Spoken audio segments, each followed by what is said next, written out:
Well, good morning and welcome back to Morning Musings. Happy Tuesday morning to you.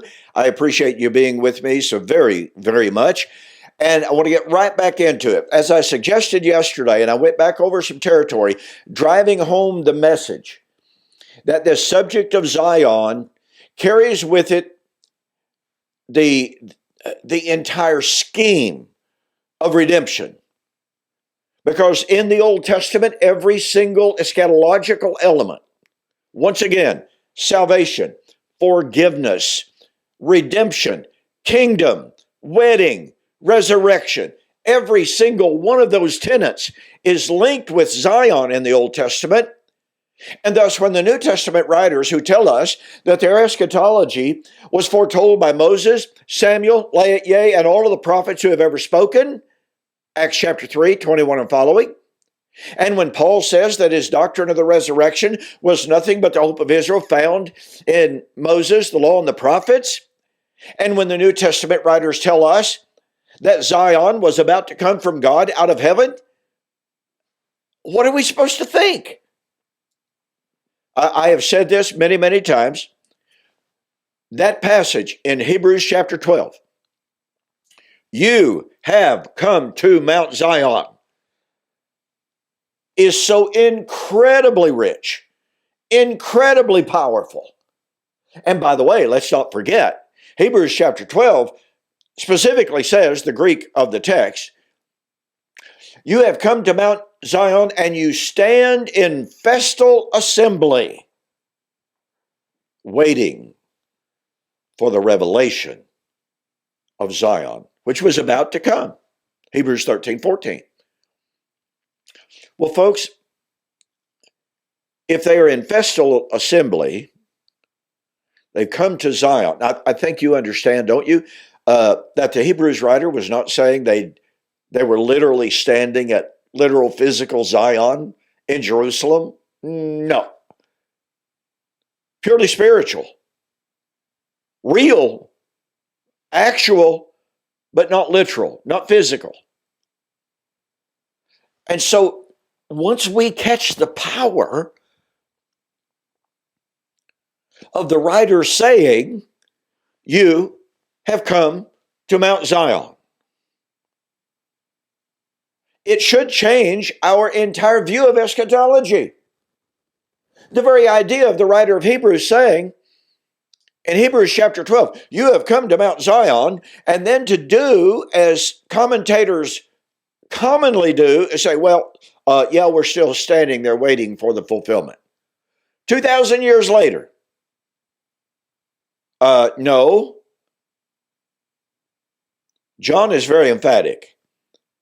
Being inspired by the Holy Spirit, sent by the Father, who knew the day and the hour of the coming of the Lord, the day and the hour of the coming of Zion, the Father told John to write, these things must shortly come to pass. And I don't care what anybody wants to try to manipulate, to mitigate, to pervert, all of those time statements, it doesn't work. I'm constantly amazed and astounded at the verbal gymnastics, the theological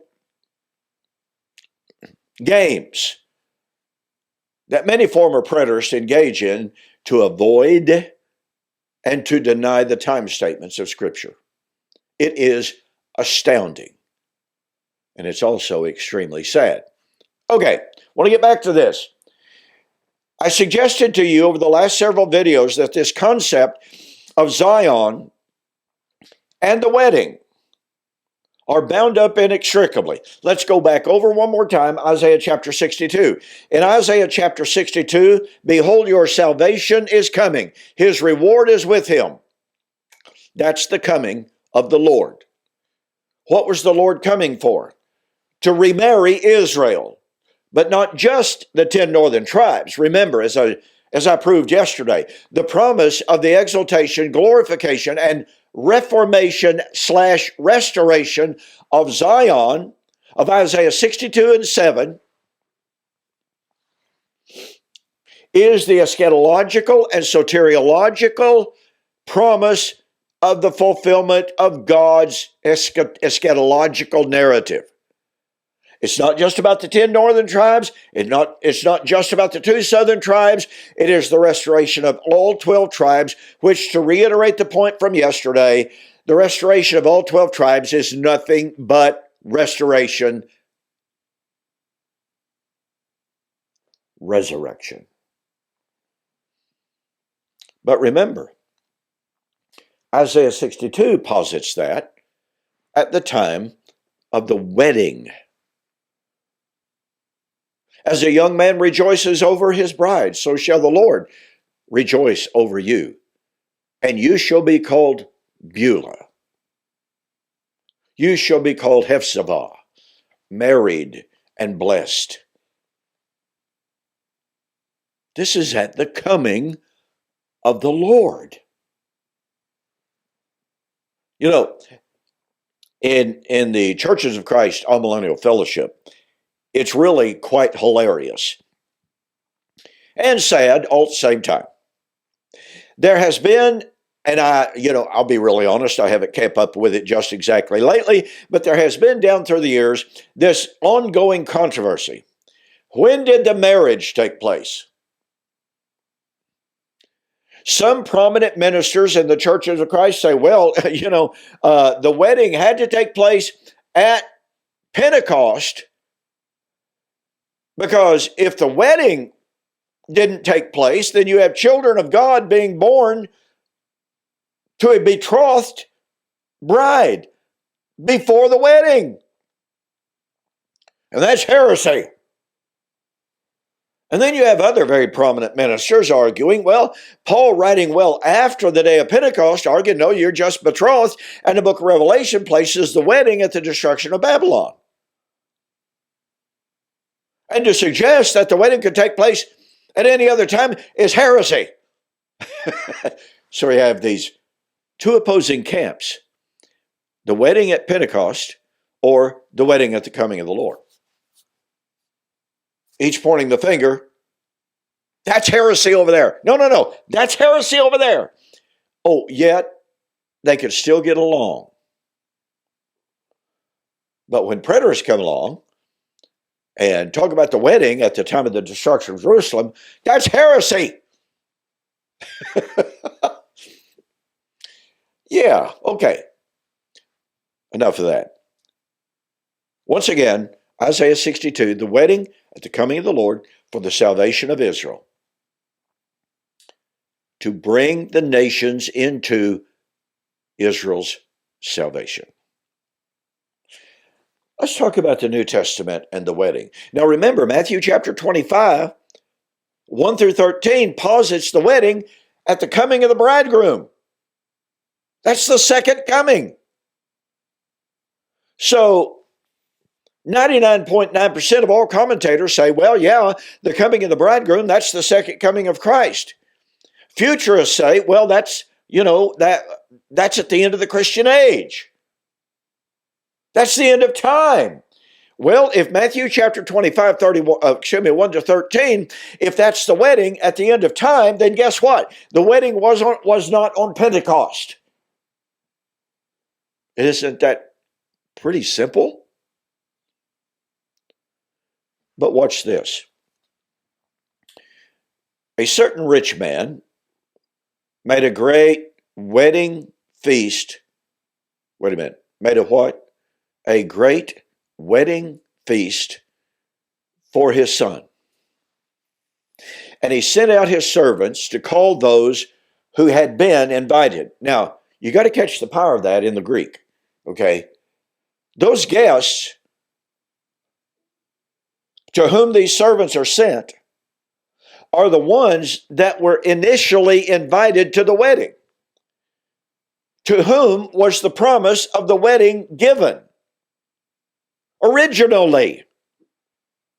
And it never changed. Well, Hosea chapter 2, or Hosea chapter 1, 9 and following, and Hosea 2, 19 to 23, the Lord said, in the time of the making of the new covenant. See, marriage, wedding in Old Covenant Israel is always about covenant. the father of the bride and the prospective husband and his representative entered into covenant. So in Hosea chapter 2, verse 18 and following, the Lord said, I'm going to make a covenant with you. And in verse 19 to 23, what did he say? I'm going to betroth you to me again in righteousness. I'm going to betroth you to me again in holiness forever. So here's God divorcing the 10 northern tribes, promising that in the last days, he was going to remarry them. 10 northern tribes. When would that wedding take place? Oh, at the redemption of Zion, which has to include the 2 southern tribes. Do you see the power of that? So, a certain king made a great wedding feast for his son, sent out his servants to call those who had been invited. That's Israel. All things are ready. Come to the feast. And those who had been invited began to make excuse. Well, I bought a piece of property. Got to go look at it. Oh, seriously? You buy land without examining it? I bought a pair of oxen. Got to go try them out. Seriously? You buy oxen. You don't know if they're healthy. You don't know if they're sick. You don't know if they work. You just bought them sight unseen. I bought a car one time. I bought a 1965 GTO, sight unseen. My brother delivered it to me out of Tulsa. And the moment he pulled it into my driveway, I was like, what have I done? My brother wasn't really a car guy. He didn't know what to look for and what to avoid, and he didn't know to turn the offer down. So, yeah, you bought a pair of oxen and you didn't try them out. You never laid eyes on them. You don't know if they work or not. And then the other one, I've married a wife. I've also gotten married. And I can't come. And we're supposed to believe, those servants were supposed to believe, that a man's got a new bride and they've been invited to this really, really, really important, public, honorific wedding. I mean, look, folks, to be invited to a wedding feast hosted by a king, and you're telling me you've got a wife and you don't want to take her to that and show her off? Yeah, right. You may sleep in the other room when she finds out about that. So the excuses were worthless. But those servants then began to mistreat, or those invitees began to mistreat the servants, beat them, and send them back. The master of the wedding was angry. He sent out his servants and he killed those wicked men and burnt their city. Oh, and then he sent his servants out in the highways and byways and said, bring whosoever will, bring them in so that my wedding banquet may be full. Folks, this is Israel rejecting the offer of the kingdom in the first century. But here's the deal. Here's the kicker. Did it delay the wedding? No. Did the king have to say, well, we've killed the fatted calf, we got all this food, we got all this wine, but you know what? We're just not going to be able to use it for a couple thousand years, so postponement? No. The wedding took place when the city of those wicked men was destroyed. I like what Donald Hagner says in the Word Biblical Commentary on Matthew chapter 22. He says, it is impossible not to think of AD 70 when we read this text. Well, I agree 100%. You know what that means? That means the time of the wedding. That means that the time of the coming of the Lord, the second coming of Matthew chapter 25, 1 to 13, was at the time of the destruction of Jerusalem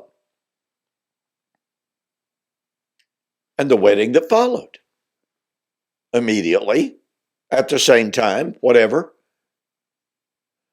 Folks, we cannot go around arbitrarily sticking gaps of 2,000 years into the biblical text because we have a preconceived idea of the nature of the coming of the Lord.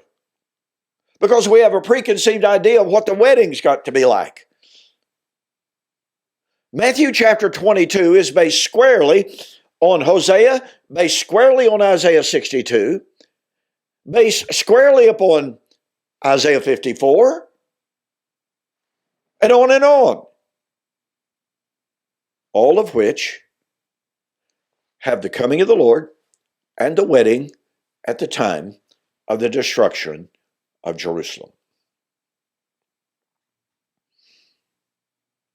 That's why Matthew 25 cannot, or 24 and 25 can't be divided into two different subjects taking place at two totally disparate periods of time, dealing with two different peoples, two different entities. Well, I'm out of time. We're going to pick this up tomorrow because we're going to talk about the wedding in Revelation. I'll see you there.